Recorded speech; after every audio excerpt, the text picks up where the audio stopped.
Did Shilo Sanders just quietly reveal something that changes the entire trajectory of his career?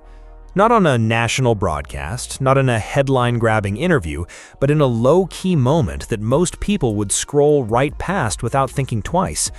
And yet, buried inside that conversation was a line so real, so unfiltered, that it instantly shifted how this whole story needs to be viewed. The kind of statement that doesn't feel dramatic on the surface, but the more you sit with it, the heavier it gets.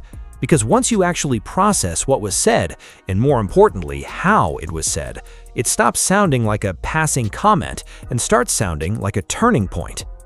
For the longest time, the narrative around the Sanders family felt almost scripted.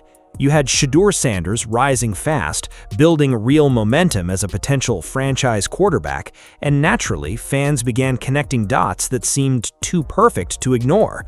The idea of both brothers landing in the same system, possibly even under the influence of Deion Sanders again, wasn't just wishful thinking, it became an expectation. Social media ran with it, analysts hinted at it, and the entire storyline started to feel inevitable. It wasn't a question of if anymore, but when. People were already imagining the highlights, the headlines, the energy of that reunion unfolding on the biggest stage. But then this moment happens, and everything suddenly feels uncertain. Because this wasn't frustration after a bad game or a heated reaction in the moment. This felt calm. Too calm. The kind of calm that usually comes after someone has already wrestled with a difficult reality behind closed doors. There was no anger in it, no visible panic, just a level of honesty that almost catches you off guard. And that's exactly why it hits so hard. It didn't sound like someone questioning their ability, it sounded like someone questioning the path itself. And once that possibility enters the conversation, it flips the entire narrative on its head. Because now the question isn't just about where he'll play next or when the opportunity will come. Now it's something much bigger, something a lot more uncomfortable for fans to accept. What if the story everyone thought was building toward a huge reunion is actually heading in a completely different direction? And if that's true, then what we're watching right now isn't just a delay in the journey, it might be the beginning of the end of it. For a long time, the vision felt almost too perfect to question. As Shedeur Sanders kept rising and proving he belonged in conversations about the next wave of franchise quarterbacks, the excitement didn't just stay focused on him, it started expanding. Fans, analysts, and even casual viewers began imagining something bigger, something that felt straight out of a movie script. The idea of both Sanders brothers sharing the same field at the professional level quickly turned from a fun what-if into something people genuinely expected to happen. It wasn't just about talent anymore, it was about storyline, legacy, and the kind of moment that would pull in attention from far beyond football. And that belief wasn't coming out of nowhere. Deion Sanders had already planted the seed publicly, making it clear that the idea of coaching both of his sons again at the highest level wasn't just a dream, it was something he openly wanted. That alone added fuel to everything. Because when someone like Coach Prime speaks something like that into existence, people don't treat it like a distant fantasy. They start looking for signs, connecting moves, analyzing every rumor, every roster situation, every possible landing spot where this could actually become reality. It turned into a full-blown narrative that people were emotionally invested in. At the center of that narrative was Shilo Sanders, the hard-hitting presence on defense, the energy, the personality, the identity that balanced out his brother's spotlight. He wasn't just seen as an addition, he was seen as a missing piece, the enforcer, the tone setter, the one who could bring that same edge and attitude to the NFL that made him stand out before. And when you combined that with Shedeur's leadership and composure, it created this picture of a duo that could dominate both sides of the ball while carrying a storyline the league would fully embrace. But what really made this dream stick wasn't just the football side of it, it was everything around it. The content, the cameras, the behind-the-scenes access, the culture they built during their college run. It felt like more than just a team, it felt like an era. People weren't just watching games, they were following a movement. And naturally, the thought of that same energy translating to Sundays at the professional level made it even more exciting. It felt like the next chapter was already written. just waiting to be revealed. And that's exactly why what's happening now feels so different. Because when a story feels this certain, this locked in, you don't expect it to suddenly start unraveling. And then came the moment that made everyone pause. It wasn't loud, it wasn't dramatic, and it didn't come packaged like breaking news, but the impact was undeniable. In a calm, almost offhand way, Shilo Sanders said something that cut straight through all the hype, all the projections, all the expectations people had built around him. He didn't sound frustrated, he didn't sound defeated. If anything, he sounded certain. And that's what made it hit different. Because when someone speaks that calmly about something this serious, it usually means they've already spent a long time thinking about it. The line that stood out wasn't flashy, but it carried weight. The idea that just because you love the game doesn't mean the game will love you back. That wasn't a complaint, it felt more like a realization, a hard truth that doesn't get talked about enough, especially when fans are busy building dream scenarios and future storylines. Because from the outside, it's easy to assume that talent, work ethic, and name recognition should guarantee a path forward. But in that moment, it became clear that the reality he's facing is much more complicated than that. What made this even more powerful was the tone behind it. There was no sense of panic or urgency, no attempt to convince anyone that he still belongs. Instead, it sounded like someone coming to terms with the possibility that things might not go the way everyone expected, and being okay with acknowledging that out loud. That kind of honesty is rare, especially in a space where confidence is everything and doubt is usually hidden. But this didn't feel like doubt, it felt like clarity. And once you really sit with that, it forces you to rethink everything that came before it. Because if this isn't about ability and it's not about effort, then what is it really about? That question alone shifts the entire conversation. It takes the focus away from highlights and potential and puts it squarely on the reality of the situation he's navigating. And when you start looking at it from that angle, the story becomes a lot deeper than anyone expected. And this is where the reality gets uncomfortable, because once you step outside the highlight reels and the name recognition, the situation starts to look very different. Being undrafted in the NFL isn't just a label, it completely changes the way teams see you from day one. It's been said that once a player goes undrafted, they're no longer viewed as an investment, but more like an option, and options can be replaced at any moment.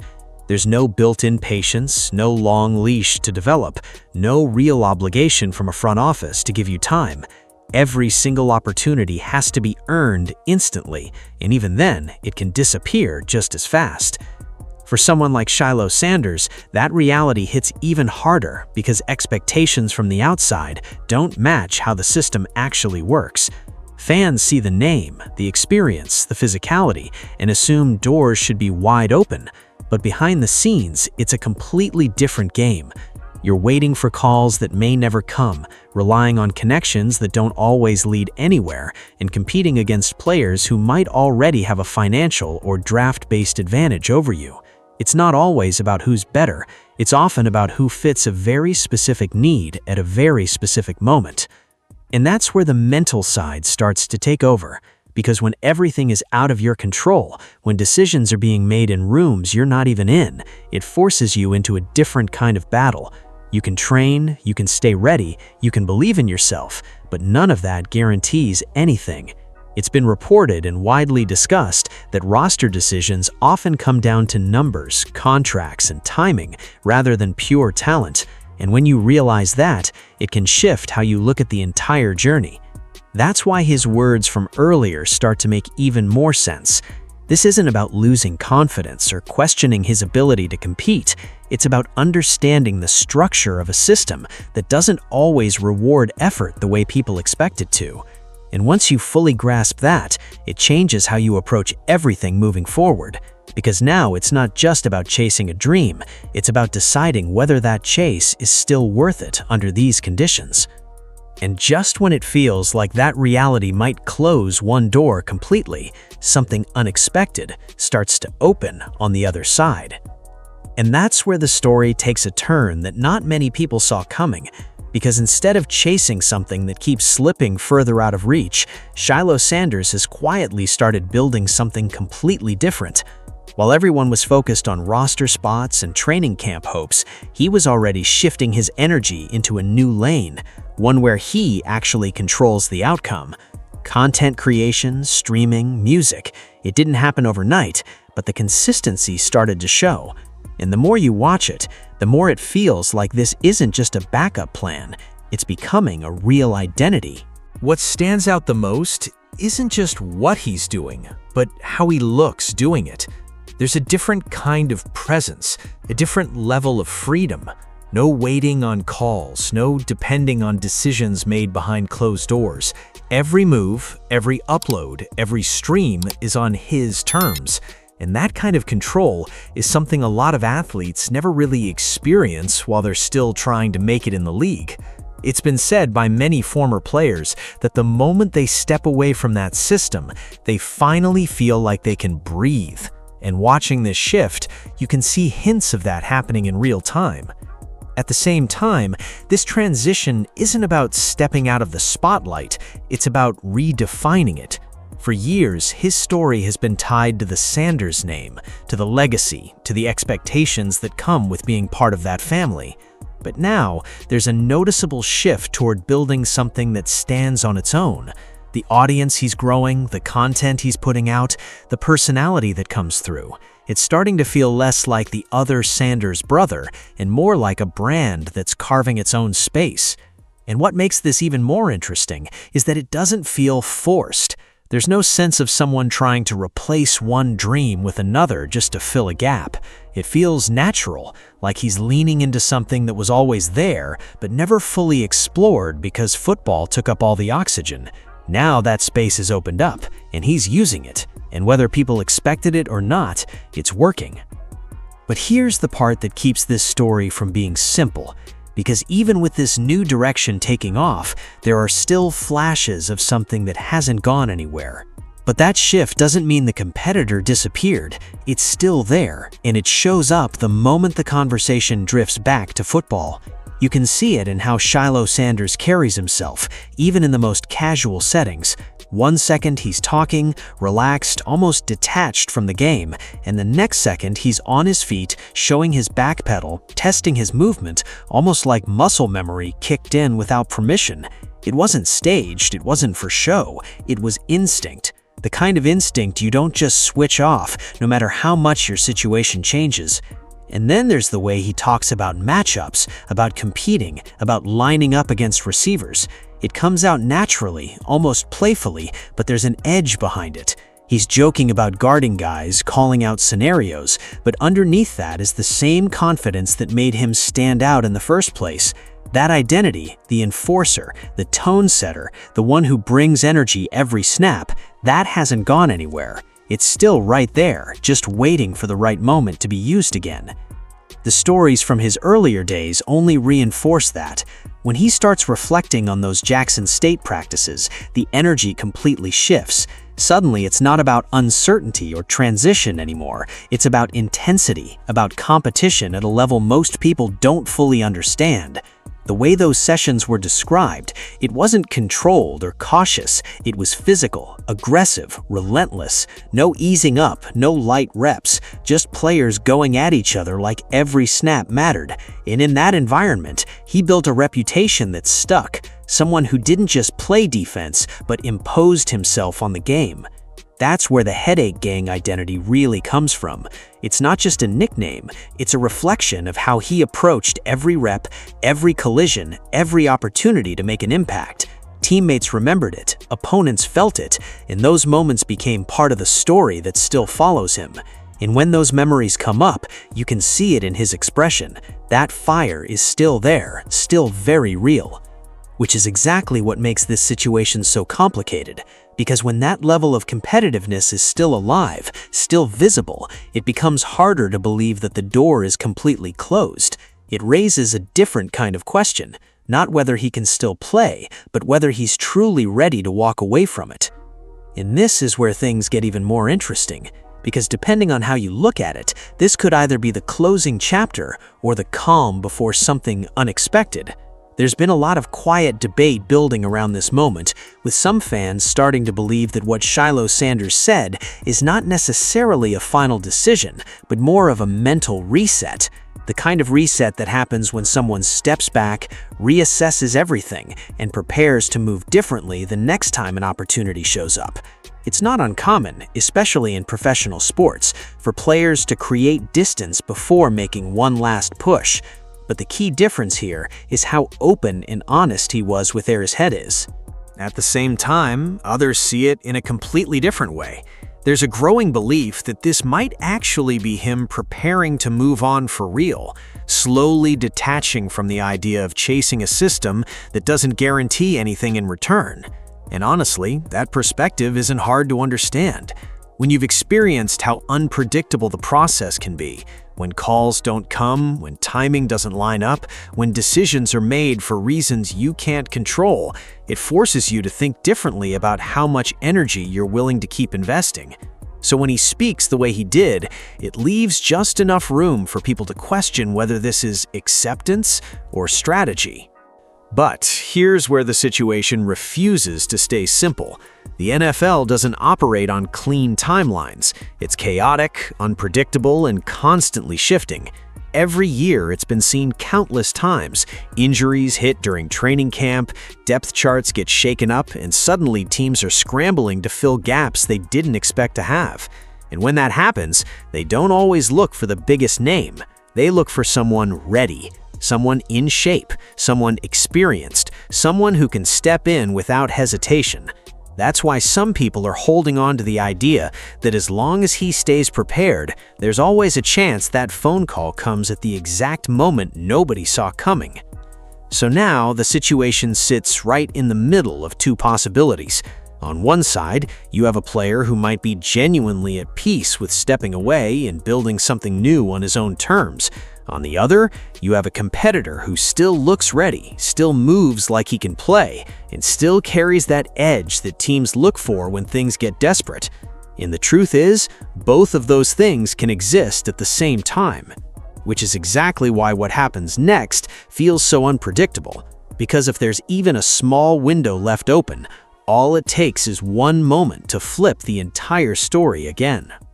When you zoom out from all the uncertainty, all the speculation, and all the what-ifs, the bigger picture starts to look a lot clearer and a lot more powerful than people might realize in the moment.